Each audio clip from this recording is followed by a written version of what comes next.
What's going on, everyone? So the Spurs' biggest competition, based on the consensus reports, seems to be the Houston Rockets, right? Biggest competition in landing a Kevin Durant seems to be the Houston Rockets, right? Houston kind of wants to move off Jalen Green in favor of Kevin Durant, right? But supposedly, based on the reports, they would have to find a third team to get Jalen Green. That the Phoenix Suns do not want Jalen Green. So it kind of becomes one of those things where it's like, okay, can you find that third team? Kind of work it out. What is Phoenix looking for, right? Can they figure that out, right? If not, then maybe the San Antonio Spurs end up going and making a move for Kevin Durant. Now, based on reports, the Spurs, they want Kevin Durant, no doubt about it. The Kevin Durant wants the Spurs. That's his preferred destination based on, again, these consensus reports. But San Antonio isn't willing to be aggressive in acquiring Kevin Durant, and they want Kevin Durant at their price, basically what it would cost, what they are willing to give up, right? Suns have what they want, Spurs have what they want, right? And they want to stay where they're at. Suns want to stay where they're at. I do, of course, see a little wiggle room. I just don't think the Spurs, again, based on these reports, Spurs are going to jump up to where the Suns want, right? Like, Suns might even have to come down a little more than the Spurs would be willing to go up. The kind of consensus package for Suns and Spurs is the 14th pick, Harrison Barnes, and Devin Vassell. It's kind of the package, right? That seems to be, both sides agree on. And then from there, Spurs supposedly are willing to give up multiple seconds. Now, is that 2? Is that 4? Is that, all their seconds, right? Like, and Suns, they want multiple firsts, Jeremy Sohan, they want all this other stuff. Like I said, I could see them kind of meet in the middle. Maybe the Spurs go, okay, we'll give you a first, right, and a couple seconds, right? Maybe they'll give up one more first to kind of meet in the middle, right? But when talking about the Kevin Durant trade, right, get all the comments, and I see all the comment stuff, and a lot of us, I see want Kevin Durant, but again, at the right price, at the right, what is reasonable for the Spurs. But I also feel like a lot of Spurs fans, just again, based on what I see, don't really want Kevin Durant and are almost kind of rooting for the Houston Rockets to land KD, right? And, again, like, either way, it's probably best for the Spurs for it to be over sooner rather than later. Now, supposedly, trade could happen any point, right, leading up to the draft. At latest, it looks like it will be on the draft. Now, you never know. Could get drawn out. But all sides kind of want to seem to get this done by the draft, right? Kind of have their idea. And then it also would be good to get it done by the draft. So that way, going into free agency, you kind of know what direction you're going to go.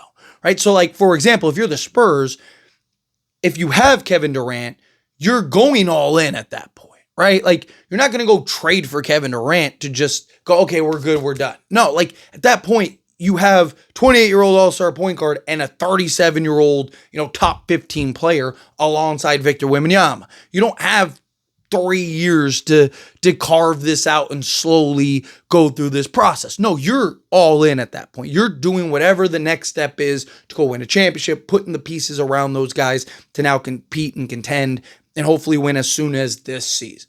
Right? You're not taking 2, 3, 4 years to do that, because you're probably not gonna have Kevin Durant at that point. And why even trade for him at that point if that's what you're looking to do, right?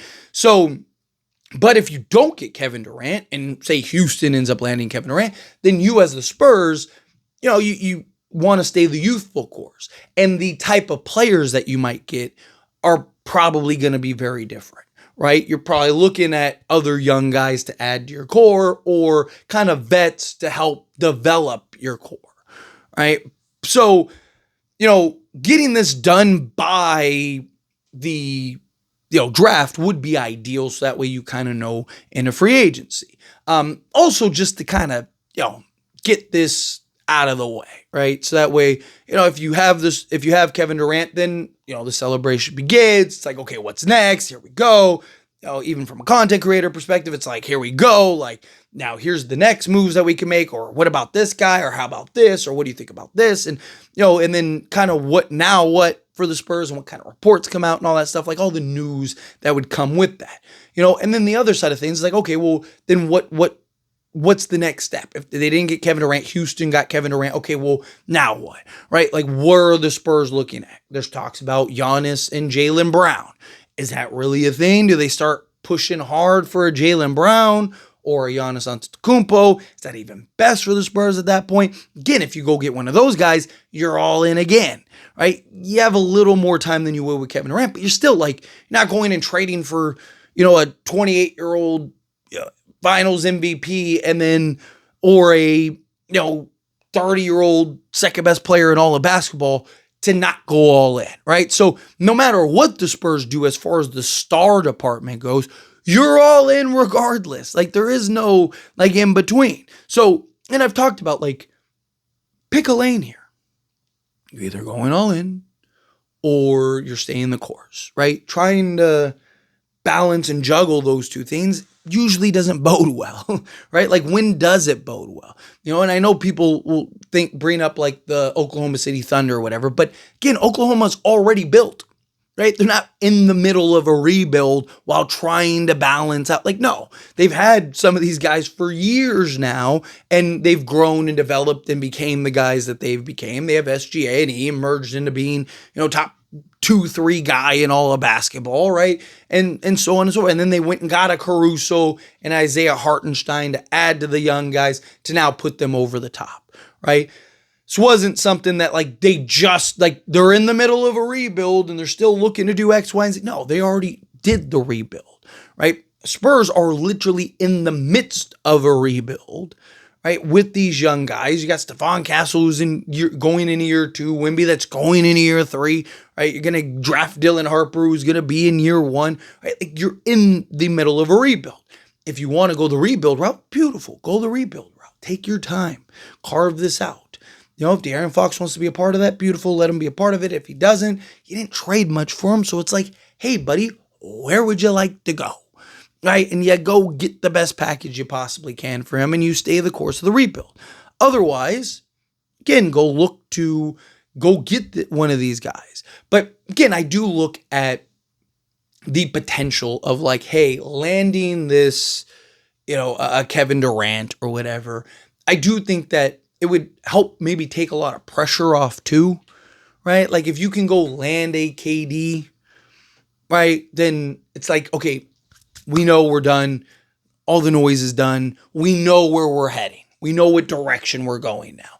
But if you don't land a Kevin Durant and he goes to a Houston or something like that, then again, you're still in the same boat of like, okay, we know where we're at. We know where we're heading. We know what we're doing. We're staying the course and going down that direction, right? Like, either way, you kind of get bailed out and figured it out and you're in good shape, right? So the way I look at it is like, kind of, one, pick a direction. 2, and of course, I'd love to hear your thoughts down in the comments of like how many people are really rooting for Houston or Miami or one of these other teams to land Kevin Durant. Because I know there are a lot of people that want Kevin Durant. I'm somebody that would want Kevin Durant, right? But I think it just, again, it depends on the price.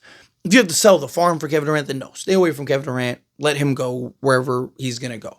Now, if you can get him at the right price, I don't mind a slight overpay, especially if the Spurs believe that he is a guy that can really raise the ceiling from. I don't believe that they believe he's the guy to put them over the top. Because if you did, you would do whatever you had to go get. If the Spurs believed Victor Wembanyama, De'Aaron Fox, and Kevin Durant were enough, obviously you got to have other pieces around it, but those 3 guys were enough to win an NBA championship. Why wouldn't you sell whatever you have to sell and get whatever you have to do to go get Kevin Durant? I don't think that they believe that Kevin Durant is the guy that puts them over the top. I think they think that that'll put them really close, right? So they're willing to pursue it and trade and do what they have to do, but they're looking to because you'd have to make other trades. You'd have to do other things, right? Because like I mentioned earlier, you're all in. So we'll see how this continues to grow, how this continues to develop. But, there is this like, the Spurs might get bailed out by Houston or somebody grabbing Kevin Durant. But anyway, as always, this is a discussion. Pass question you. Let me know your thoughts and opinions down in the comments. That being said, if you haven't liked this video, hit that like button. Helps me a lot. So if you enjoy these types of videos, truly appreciate it. Not subscribe channel, hit that subscribe button. Turn on the bell notifications. Appreciate y'all. See you in the next one.